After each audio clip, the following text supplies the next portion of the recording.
దేవుని నామానికి మహిమ కలుగును గాక. దేవుడు ఇచ్చిన కృపను బట్టి, అవకాశం బట్టి దేవాది దేవునికి మరికొకసారి దేవుని పేట వందనాలు చెల్లించుకుంటున్నాను. ప్రేమైన దేవుని బిడ్డ, మరి గత వారం అంతా దేవుడు తన రెక్కల నీళ్ళలో భద్రపరిచి మళ్ళీ ఈ దినం దేవుడు మనకి ఇచ్చిన అవకాశం బట్టి దేవుని నామానికి మహిమ కలుగును గాక. దేవుడు ఇచ్చిన కృపను బట్టి, అవకాశం బట్టి దేవాది దేవునికి మరికొకసారి దేవుని పేట వందనాలు చెల్లించుకుంటున్నాను. ప్రేమైన దేవుని బిడ్డ, మరి గత వారం అంతా దేవుడు తన రెక్కల నీళ్ళలో భద్రపరిచి మళ్ళీ ఈ దినం దేవుడు మనకి ఇచ్చిన అవకాశం బట్టి, కృపను బట్టి మన తండ్రి అయిన దేవునికి మనకు ఒక్కసారి కృతజ్ఞతలు చెల్లించుకుందాం. ప్రేమైన దేవుని బట్టి మన వాక్యంలోకి వెళ్దాం. కీర్తన గ్రంథం 37:4-5. యెహోవాను బట్టి సంతోషించుము, ఆయన నీ హృదయ వాంఛను తీర్చును. నీ మార్గం యెహోవాకు అప్పగింపుము, మేము ఆయన నమ్ముకును. ఆయన నీ కార్యం నెరవేర్చును. ఆయన వెలుగుల వలె నీ నీతిని, మరి మధ్యాహ్నం వలె నీ నిర్దోషత్వంలో వెల్లడపరచును. యెహోవా ఎదుట మౌనముగా నుండి ఆయన కూడా కనిపెట్టును. ప్రియమైన దేవుని కదా, ఈ రోజు దేవుడు మనతో చెప్తున్న మాట ఏంటంటే, యెహోవాను బట్టి సంతోషించుము, ఆయన నీ హృదయ వాంఛలను తీర్చునని చెప్పేసి అంటున్నారు. ఎవరిని బట్టి సంతోషించినాక? దేవుని బట్టి సంతోషించుకుంటున్నాడు. ఈ లోకం బట్టి కాదు, మనుషులు బట్టి కాదు, కానీ దేవుని బట్టి నువ్వు ఎప్పుడైతే సంతోషిస్తావో మన హృదయ వాంఛలు ఎవరు తీస్తారండి? యేసే ఒక్కరు మాత్రమే. ఆయన నీ హృదయ వాంఛను తీర్చినట్ట. మన హృదయంలో ఏదైతే ఆశపడుతున్నామో, దేవుడు మన హృదయంలో ఏదైతే ఆలోచన కలిగినామో అది దేవుడు అంటే ఏం చేస్తాను అంటున్నారంటే, మన యొక్క ప్రతి ఆలోచన కూడా ఆయన నెరవేరుస్తాడట. అందుకే అంటున్నారు ఫస్ట్ ఏంటంటే, యెహోవాను బట్టి సంతోషించుము, ఆయన నీ హృదయ వాంఛను తీర్చును.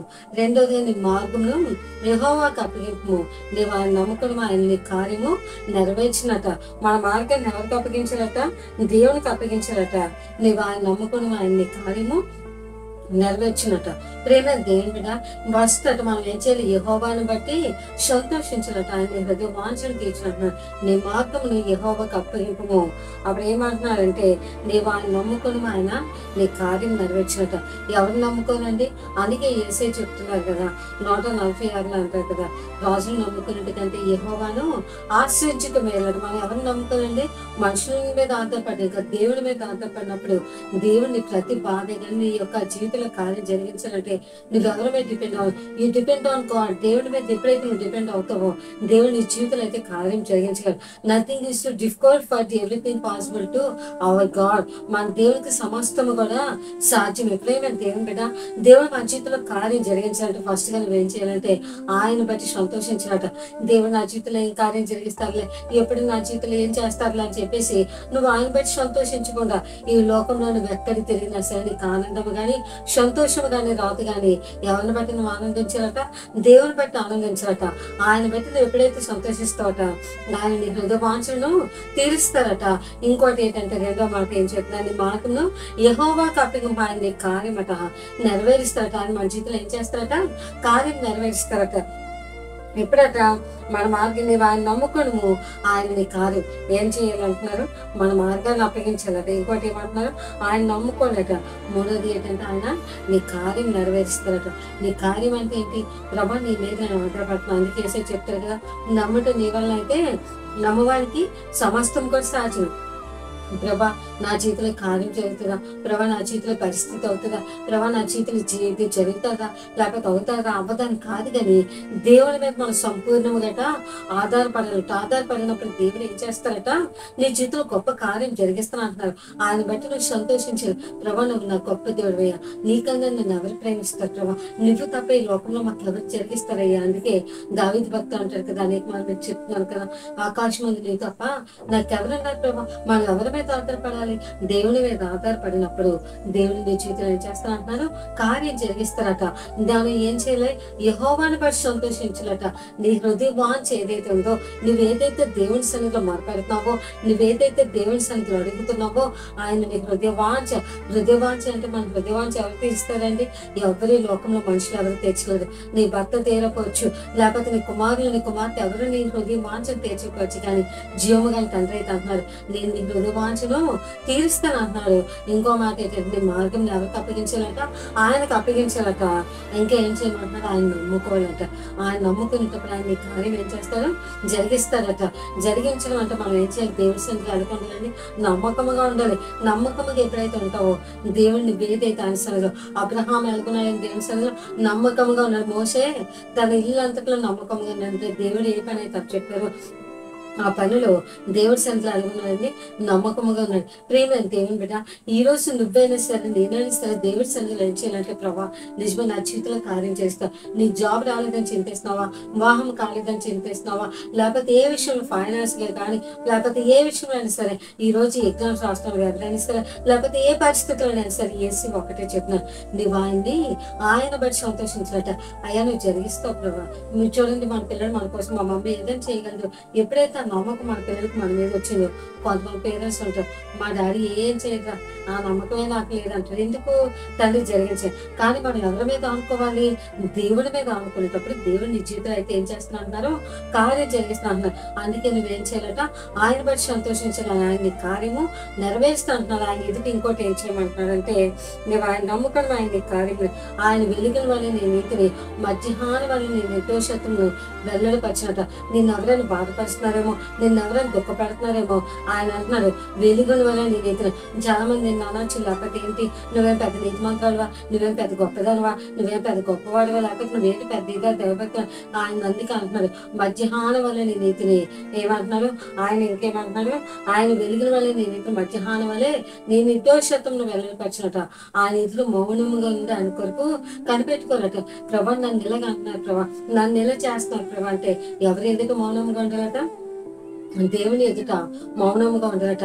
ఆయన ఎదుట ఎప్పుడైతే మౌనంగా ఉంటాడట దేవుని చేతిలో కార్యం జరిగిస్తాడు. అందుకే ఆయన మౌనంలో కూడా ఆశ్చర్యకర. కొన్నిసార్లు మనకు ఆన్సర్ రాలేదని నువ్వు అనుకుంటావు, కానీ ఆయన మౌనంలో కూడా కార్యం జరిగిస్తాడు. ప్రేమ దేవుని బిడ్డ, దేవుడు ఎందుకంటే మన తండ్రి నిన్నైనా నన్ను ఎంతో ప్రేమిస్తున్నాను. ఈ రోజు ఇలా మనం మాట్లాడుతున్నామన్నా, ఈ రోజు మనం వెళ్ళగున్నామంటే బ్రతికినామంటే ఎవరి కృప అండి? ఆయన కృప. ఆయన కృప ఉండబట్టి ఈ రోజు నువ్వైనా నేనైనా ఆయన సన్నిధిలో ఏం చేయాలంటే ప్రభా యెహోవాను బట్టి సంతోషించు, ఆయన హృదయ వాంఛను తీర్చినంట. ఇంకేమంటున్నట్టు ఆయన నమ్ముకో, ఆయన కార్యం జరిగిస్తారట. ఇంకొకటి ఏమంటున్నారంటే ఆయన వెలుగుల వల్ల నీతిని మధ్యాహ్నం వల్ల నీ నిర్దోషత్తులట వెల్లడిపరుస్తారట. ప్రేమ దేవుని బిడ్డ, దేవుని ఎదుట మౌనంగా ఉండి ప్రభా వీళ్ళు నన్ను నిలగా అంటున్నారు, నా భక్తులు అని తింటున్నారు ప్రభా, నువ్వు నిన్ను అవమానిస్తున్నారేమో, నేను అనుమానిస్తున్నారేమో, కానీ ఏసైతే అంటున్నారు ఆయన ఎదుటి మౌనంగా ఉండు. నువ్వేదైతే ఆయన సన్నిధిలో ఆయన నీతి వెల్లడిపరుస్తున్నట్టున్నావు, వెలుగుల వల్ల నీ నీతినట మధ్యాహ్నం వల్ల నీ నిర్దోషత్వను ఆయన వెల్లడిపరుస్తున్నట్టున్నావు. ప్రేమ దేని బట్టి వాక్యం ఏంటంటే నువ్వు ఎవరైనా సరే ఏసీ అంటున్నారు నేను నీతో ఉన్నాను అంటున్నారు.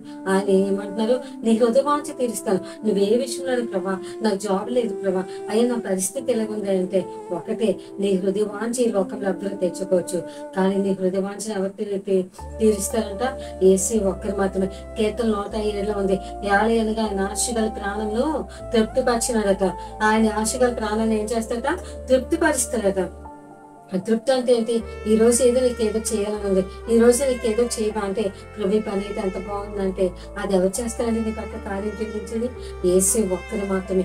ప్రియమైన దేవుని బిడ్డ, దేవుడి సన్నిధిలో ఎప్పుడైతే నువ్వు ప్రభా నేను నీ ఎదుట నేను సంతోషిస్తాను, ఆయన బట్టి సంతోషించాను ప్రభా, నువ్వు ఎటువంటి కార్యం చేయగలవు? అబ్రహాం జీవితంలో కార్యం జరిగించావు, యేసేపు జీవితంలో కార్యం జరిగించావు, దావీదు జీవితంలో కార్యం జరిగించావు ప్రభా. వీళ్ళందరి జీవితంలో కార్యం జరిగించినప్పుడు ఇవన్నీ మనకు తెలియదా? దేవుని ఎదుట మనం ఏం చేయాలి? సంతోషించాలట. ఆయన ఎదుట మౌనంగా ఉండాలట. మౌనంగా ఉండేటప్పుడు ఆయన కార్యం కూడా అందుకే ఆయన ఎదుట మౌనంగా ఉండి ఆయన కొరకట కనిపెట్టుకోవాలట.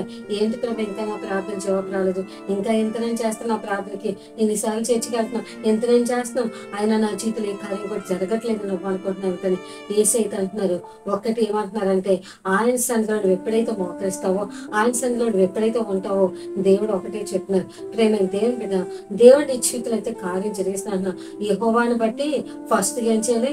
యెహోవాను బట్టి సంతోషించము, ఆయన హృదయ వాంఛను తీర్చును. రెండోదిగా అంటే ఏం చేయాలంటే యెహోవాను బట్టి సంతోషించమని నీ హృదయం. రెండోది ఏంటంటే నీ మార్గమును యెహోవాకు అప్పగింపుము. నీ ఏం చేయమంటున్నారు? నీ మార్గాన్ని అంటే ఏదైతే నీ మార్గం ఉందో, ప్రభు ఈ రోజు నేను ఇక్కడికి వెళ్తున్నాను, అయ్యి ఈ రోజు ఈ ఇంటర్వ్యూ పనులు వెళ్తున్నాను, అయ్యి ఈ రోజు ఈ పని నిమిత్తం వెళ్తున్నాను అని చెప్పేసి ఎవరికి అప్పగించాలట? దేవునికి అప్పగించాలట.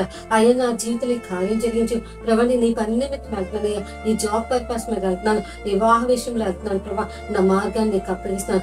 ఏ చింతైనా బాధైనా నీకు ఎటువంటి కష్టమైన ఎవరి దగ్గరికి వెళ్ళాలండి? నీ మార్గాన్ని ఎవరికి అప్పగించాలి? జీవుని గారి తండ్రికి అప్పగించినప్పుడు నీ మార్గం ఎవరికి అప్పగించాలట? ఆయనకు అప్పగించాలట. ఆయన నమ్ముకోవాలి. మార్గం అప్పగించిన తర్వాత ఏం చేయాలి? ఆయన నమ్ముకోలేట. అప్పుడు ఏం జరుగుతుందట? నీ కార్యం ప్రభా నువ్వు జరిగిస్తావా? నేను ఎందుకు అక్కడికి వెళ్తున్నాను? అవుతుందంటావా? అవుతుందా? అవిశ్వాసంతో కాదు, కానీ విశ్వాసంతో దేవుని ఎదుట నువ్వు అడగాలి. అందుకే ఆయన సంతోషించారు. ఎప్పుడు నువ్వు సంతోషించగలవు? నీ హృదయంలో సంతోషం అనేది ఎప్పుడు వస్తుంది అంటే ఆయన నమ్మినప్పుడు మాత్రమే. నీ హృదయంలో ఇంకా సంతోషం అపనమ్మకం ఉందంటే అక్కడ దేవుని కార్యం కూడా నువ్వు చూడలేవు. ఏం చేయాలట? నీ మార్గాన్ని యెహోవాకు అప్పగించాలట. ప్రభా నీ మార్గంలో వెళ్తున్నానయ్యా, ఈ పని నిమిత్తం వెళ్తున్నానయ్యా, ఈ రోజు ఈ విషయంలో వెళ్తున్నానయ్యా, ఇది చెయ్యాలనుకుంటున్నానయ్యా, ఇదిలా చెయ్యాలనుకుంటున్నాను, ఈ పని చేయాలనుకుంటున్నానంటే అప్పుడు ఎవరికి అప్పచెప్తే కార్యం జరుగుతుందండి? మనుషులకు అప్పచెప్తే కార్యం జరుగుతుంది. అందుకే ఎవరి మీద వాడుకోకూడదు, కానీ ఎవరి మనసుని మీద అనుకుంటుందో అంటే ఎవరికి అంటే ఎవరికి యాకోబు దేవుడు సహాయకుడు ఏమవుతుందట? ఆయన వల్ల సహాయం కలుగుతుందంట. భూమి యొక్క సృష్టించిన తండ్రి వల్లే నీకు సహాయం కలుగుతుంది. ఏ మనుషుల వల్ల నీకు సహాయం కలుగుతుంది? ఎవరి వల్ల నీకు సహాయం రాదు, ఎవరి వల్ల నీకు ఆదరణ రాదు, కానీ దేవుని వల్ల మాత్రమే వస్తుంది. ఇంకో మాట చెప్తాం, సామెతల గ్రంథం 3:5. నీ స్వబుద్ధిని ఆధారం చేసుకొనక నీ పూర్ణ హృదయంతో యెహోవా యందు నమ్మికించుము. ఏం చేయమంటున్నారట? నీ స్వబుద్ధిని ఆధారం చేసుకొనక నీ పూర్ణ హృదయంతో ఎవరి యందు నమ్మికించారట? దేవుని యందు నమ్మికించే. స్వబుద్ధి అంటే నీ సొంత ఆలోచన, నీ సొంత అందుకే అంటే జెరుబ్బాబెలు గురించి శక్తి చేతి కాదు కానీ బలం చేతి కానీ ఆయన ఆత్మతోనే సమస్తం కూడా సాధ్యం. ప్రేమ దేవుని బిడ్డ నీ బలంతో, లేకపోతే నీకున్న డబ్బుతో, ఐశ్వర్యంతో, లేకపోతే నీకున్న ఏదో అంటే బాగా అంటే నీకు చాలా మంది సర్కిల్ ఉండొచ్చు, కానీ ఎవరి వాళ్ళు జరుగుతుంది? ఏ పని జరగదు. ఆయన మీద మాత్రమే. వీళ్ళు నాకు తెలుసు, వాళ్ళ నాకు తెలుసు, వాళ్ళ వల్ల ఈ కార్యం జరుగుతుందంటే ఎవరి వాళ్ళు జరగదు, కానీ ఎవరి వాళ్ళు జరుగుతుందంటే దేవుని వల్ల మాత్రమే జరుగుతుంది. అందుకే మన మార్గాన్ని ఎవరికి అప్పగించాలట? కొంతమంది చేస్తామంటారు, నేను నీకు చేసేస్తే నేను లక్షలు కొట్టి నీకు అయిపోతే ఒక్క నిమిషంలో అంటారు, కానీ ఎవరి వాళ్ళు ఏ పని కూడా జరగదు. కానీ జీవము కానీ దేవుని సంగతి చేతిలో నువ్వు ఎప్పుడైతే పెడతావో ప్రతి కార్యం కూడా జరుగుతుంది. ప్రేమైన దేవుని బిడ్డ ఈ రోజు నువ్వు వాక్యం ఆలకిస్తున్నప్పుడు దేవుడు ఒకటే చెప్తున్నాడు, ఆయన మీద అనుకో, ఆయన మీద నమ్మికించు. నీ మార్గాన్ని ఎవరికి అప్పగించాలట? మన తండ్రికి అప్పగించినప్పుడు ఆయన నమ్ముకునేటప్పుడు నీవు ఆయన కాబట్టి చూడండి, నాకు ఏదో ఒక విషయం నేనైనా సరిగ్గా చేయవచ్చు, కానీ ఏసై అయితే నేను ప్రార్థన చేస్తానంటే కొన్నిసార్లు మీకోసం చేయవచ్చు, కానీ ఏసై అయితే ఏం చేస్తారని నమ్మకంగా చేస్తారు. ఏసై చేసినప్పుడు అందుకే అంటున్నాను, మన మార్గాన్ని ఆయనకు అప్పగించినప్పుడు ఆయన నమ్మకంలట మన కార్యం జరిగిస్తారట. కానీ ఏసై మీద అనుకునేటప్పుడు దేవుని జీవితంలో కార్యం జరిగిస్తారు. ఇంకో మాట ఏంటంటే నీ స్వబుద్ధిని ఆధారం చేసుకోవద్దు. నీ సొంత బుద్ధిని, సొంత ఆలోచన, నేను అలా చేసేస్తాను, ఇల్లు ఎలా కట్టేస్తాను, అలా కట్టేస్తాను అంటే అది కాదు. దేవుని మీద ఆధారపడు. ప్రభా నేను ఇదిలా చేయాలనుకుంటున్నాను, నా మార్గం నీకు అప్పగిస్తున్నాను, నా పని నీకు అప్పగిస్తున్నాను. అప్పుడు ఎవరి అందరూ అనుకుంటున్నట్ట? నీ పూర్ణ హృదయంతో యెహోవా యందు. పూర్ణ హృదయం అంటే అక్కడ ఏమాత్రం అమరనామిక కానీ అవిశ్వాసం కానీ ఏది కూడా ఉంచుకోకూడదు. ఉంచుకోకుండా ఉండేటప్పుడు దేవుని జీవితంలో ఏం జరిగిస్తున్నట్టున్నారంటే కార్యం జరిగిస్తున్నట్టున్నారు. ఇంకో మాట ఏంటంటే నీ ప్రవర్తన అంతటి అందరూ ఆయన అధికారులకు అప్పగింపు. అప్పుడు ఆయన నీ త్రోవలను ఏం చేస్తారట? సరళం చేస్తారట. ఇక్కడ ఏం చెప్పారంటే మన మార్గాన్ని ఎవరికి అప్పగించాలి? దేవుడికి అప్పగించాలి. అప్పుడు ఆయన ఏం చేస్తారంటున్నారు? ఆయన నమ్ముకోలేట, ఆయన ఈ కార్యం చేస్తున్నారు. సామెతలో కూడా ఏమంటున్నారు? నీ ప్రవర్తన అంతటి ఆయన అధికారానికి అప్పగించుకున్నప్పుడు అప్పుడు ఆయన నీ త్రోవలను ఏం చేస్తారట? సరళం చేస్తున్నారు. మరి ఎవరికి మనం మార్గాన్ని అప్పగించాలి? దేవుని చేతికి అప్పగించాలి. ఎస్సయ్యా ఈ రోజు ఈ పని నిమిత్తం వెళ్తున్నానయ్యా, మనుషుల వల్ల ఈ కార్యం జరగదయ్యా, నీవు ఒక్కడివే నా జీవితంలో కార్యం జరిగించు, నీవు తప్ప నాకు నువ్వు వదిలేచి ఎప్పుడైనా ఎక్కడికైనా బయటకు వెళ్ళి ప్రార్థన చేసుకుని వెళ్తున్నావా? వాక్యం చదువుకొని వెళ్తున్నావా? వాక్యం చదివినప్పుడు నీ జీవితంలో ఆశీర్వాదం, ప్రార్థన, ఆ దినమంతా దేవుని ప్రొటెక్షన్ నీకు ఉంటుంది. దేవుని యందు విశ్వాసంతో ప్రభా ఈరోజు డ్యూటీ పని నిమిత్తం వెళ్తున్నాయా, ఈరోజు ఆఫీస్ పని నిమిత్తం వెళ్తున్నాయా, నేను చదువులో వెళ్ళాలనుకుంటున్నానయ్యా, ఈ విషయంలో వెళ్ళాలనుకోండి, ఏ పని అయినా సరే ఎవరికి అప్పగించాలట? దేవునికి అప్పగించి నువ్వు ప్రార్థన చేసేవాళ్ళు. అప్పుడు నువ్వు ప్రార్థన చేసినప్పుడు అయ్యా నా కుటుంబాన్ని నీ చేతులకు అప్పగిస్తాను, నా కుమార్తెని హస్తాలు పెడతాను, వారు వెళ్ళి ప్రతి మార్గం నీకు అప్పగిస్తున్నాయ్యా అని ఎవరి చేతిలో పెట్టాలండి? దేవుని చేతిలో పెట్టాలి. ఆ విశ్వాసంతో కాదు ప్రభా మరలా ప్రార్థించే నా పిల్లలు ఎలాగున్నారో, నా బిడ్డ ఎలాగుందో, ఎక్కడ కానీ ఎవరికి అప్పగించాలి ప్రొటెక్షన్? దేవుని ప్రొటెక్షన్ చెప్పినప్పుడు అయ్యా నీ బలిష్టమైన చేతిలో నా బిడ్డలు పెడుతున్నాను, వాళ్ళు నా భర్తని నీ హస్తాలు పెడుతున్నాను, నీ భార్య కోసం ప్రార్థన చేసిన నా భార్యని, నా కుమార్తె, నా నా తల్లిదండ్రులందరినీ చేతిలో పెడుతున్నాను. ఆ ప్రార్థన ఎప్పుడైతే చేస్తావు మన మార్గం ప్రతి మార్గం మనకి అప్పగించినట్టు. నువ్వే పని చేసిన ఉదయం లేచినట్టునే గడ్డ దిగినట్టు ఏం చేయాలండి? ప్రార్థన చేయాలి. ప్రార్థన చేసినప్పుడు నీ కుటుంబానికి సంరక్షణ అనేది ఉంటుంది, నీ కుటుంబానికి ఒక కాపుదల అనేది ఉంటుంది. ఎవరి దగ్గర ప్రార్థించాలి? దేవుని దగ్గర ప్రేర్ చేసినప్పుడు నీ మార్గం ప్రభా ఈ దినమంతా నీ హస్తాలు పట్టుకున్నాయ్యా. ఈ దినమంతా ప్రతి మార్గం ప్రతి నా ప్రవర్తన అంతటి ఎవరెత్తడానికి నోటి మాటలు అయితే తలంపులు అయితే ఆలోచనలు కానీ అన్ని ఎవరికి అప్పగించుకోవాలట? మన తండ్రికి అప్పగించుకోవాలి. అప్పగించుకునేటప్పుడట దేవుడు ఏం చేస్తాడంటే మన మార్గం సరళం చేస్తాడంట. ఆయనకు అప్పగించినప్పుడట ఆయన నమ్ముకోవాలట, ఆయన కార్యం నెరవేరుస్తాడంట. నువ్వు ఎక్కడైతే అవమానించబడతావో, ఎక్కడైతే సిగ్గుపడుతున్నావో తండ్రికి అప్పగించినప్పుడు నీ చేతిలో కార్యం జరగడం చూస్తావు. ప్రేమ దేవుని బిడ్డ. అందుకంటున్నా ఫస్ట్ ఏం చేయాలి? యెహోవాను బట్టి సంతోషించుము, ఆయన నీ హృదయ వాంఛను తీర్చును. రెండోది ఏం చేయాలి? నీ మార్గాన్ని యెహోవాకు అప్పగింపుము, నువ్వు ఆయన నమ్ముకొనుము, ఆయన నీ కార్యం నెరవేర్చినట్టు. మూడోది ఏంటి?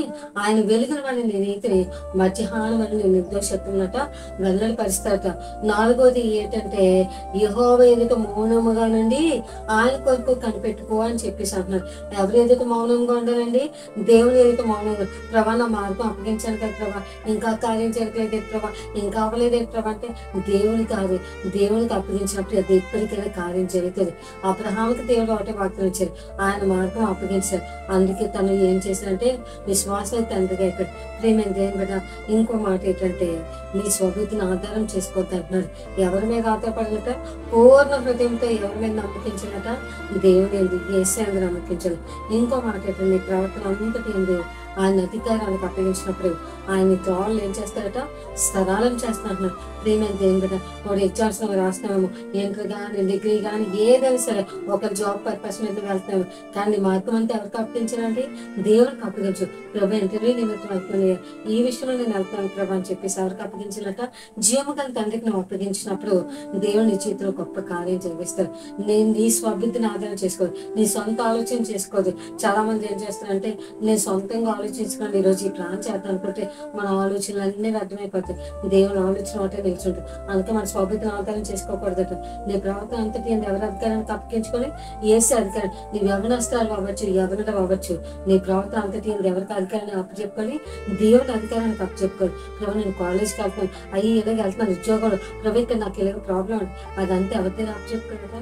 దేవుని అధికారానికి అప్పచెప్పుకోవాలి. ఆయన ఫస్ట్ డేట్ అన్నాను యెహోవాను బట్టి సంతోషించు, ఆయన హృదయ వాంఛను తీర్చు. రెండోది అయితే నీ మార్గాన్ని యెహోవాకు అప్పగింపు, నువ్వు ఆయన నమ్ముకుని ఆయన నీ కార్యం నెరవేర్చాడు. మూడోది ఏంటంటే ఆయన వెలుగున వాళ్ళని నీ నీతిని, మధ్యాహ్నం వాళ్ళని నీ నిర్దోషాన్ని నెరవేర్చు. నాలుగోది ఏంటంటే యెహోవా ఎదుట మౌనంగా అనిపిస్తుంటుంది. ఐదవది ఏంటంటే నేను ఏం చేయమంటున్నారు? నీ స్వబుద్ధిని ఆధారం చేసుకోవద్దంటున్నారు. నీ పూర్ణ హృదయంతో యెహోవా ఎందుకు నమ్మకించి ఉంటున్నావు. ఆరో మాట ఏంటంటే నీ ప్రవర్తన అంతటి ఆయన అధికారానికి అప్పగించినప్పుడు ఆయన నీ త్రోవలను సరళం చేస్తాడు. ప్రేమ దేవుని బిడ్డ. ఈరోజు వాక్యం వింటున్నావు ఎవరైనా సరే ఈ కొద్ది మాటలు దేవుని మీ జీవితంలో ఫలింపచేయాలి. ఎందుకంటే ప్రతి విషయంలో మనం ఎవరి ఆధారానికి అప్పచెప్పాలి, ఎవరి స్వచిత్తానికి అప్పచెప్పాలి, దేవుని చిత్తానికి అప్పగించాలి. దేవుని చిత్తం మన జీవితంలో నెరవేరినప్పుడు ఆశీర్వాదం కూడా చేస్తాం. నీ సొంత చిత్తాన్ని నెరవేర్చుకుంటే నీ జీవితంలో ఆశీర్వాదం నమ్మది ఏది కూడా ఉంది. ప్రేమ దేవుని బిడ్డ. దేవుని మీద ఆధారపడు, దేవుని చేతిలో కార్యం ఆయన బట్టి సంతోషించు, ఆయన ఎదుట మౌనంగా ఉండు, ఆయనకి నీ మార్గాన్ని అప్పగించు, ఆయన కార్యం చేస్తారట. నీ స్వబుద్ధిని ఆధారం చేసుకో, నీ ప్రవర్తన అంత తీరు ఆయన అధికారాన్ని నాకు అప్పగించినప్పుడు దేవుని చేతులతో కార్యం చేస్తావు. ప్రేమ దేవుని పెట్టి వాక్యం అంటే ఎవరైనా సరే దేవుని జీవితంలో నీరు కట్టి ఫలింపచేయను కాక. ఆమేన్. పరిశుద్ధమైన దేవా తండ్రి యేసయ్యా, దేవా నీ ఎందుకు సంతోషించమంటున్నావు. మా హృదయ వాంఛలే కానీ మా జీవితంలో నీ స్వచిత్తము, మా జీవితంలో నీ చిత్తమే నెరవేరును కాక. మా ఆలోచనలు బట్టి మా తలంపులు బట్టి నీ ఆలోచన నెరవేరుతుంది కాబట్టి ప్రభా నువ్వు ప్రతి బిడ్డ వాక్యం ప్రతి బిడ్డను కూడా దీవించండి. అదే రీతిగా ఎగ్జామ్స్ రాస్తుంది, ఇంటర్ ఎగ్జామ్స్ కానీ 10th క్లాస్ ఎగ్జామ్స్ పిల్లలు వాళ్ళని కూడా రాయవచ్చుగా. అలాగే ఏ బిడ్డలకైతే ఎగ్జామ్స్ అవుతున్నాయి, ఇంటర్వ్యూకి వెళ్తున్న బిడ్డలు, వాహన కాలం బిడ్డలు, గర్భ ఫలం లేని బిడ్డలు, దేవా తండ్రి, ప్రతి బిడ్డను కూడా ప్రభు వారి జీవితంలో నీ చిత్తాన్ని నెరవేర్చండి. వారి జీవితంలో నీ కార్యం జరిగించండి. నీ అంత ఆనందించే బిడ్డలుగా వారి జీవితంలో కార్యం జరిగించి మహిమ తంత ప్రభావం మీరు పొందుకోమని ఈ వాక్యం వారి జీవితంలో ఫలపడుతున్నారు సహాయం దయచేసి నడిపించను. యేసు పరిశుద్ధ నామములో అర్చున్నాం తండ్రి, ఆమేన్.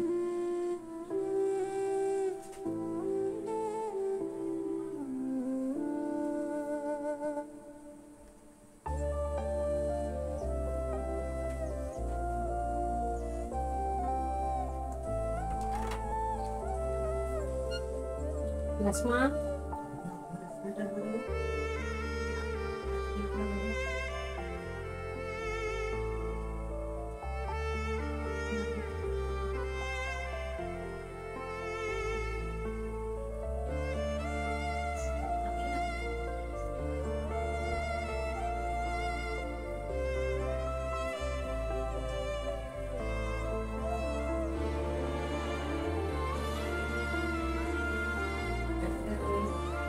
ఆడలేక వాయిస్ వినిపించదు.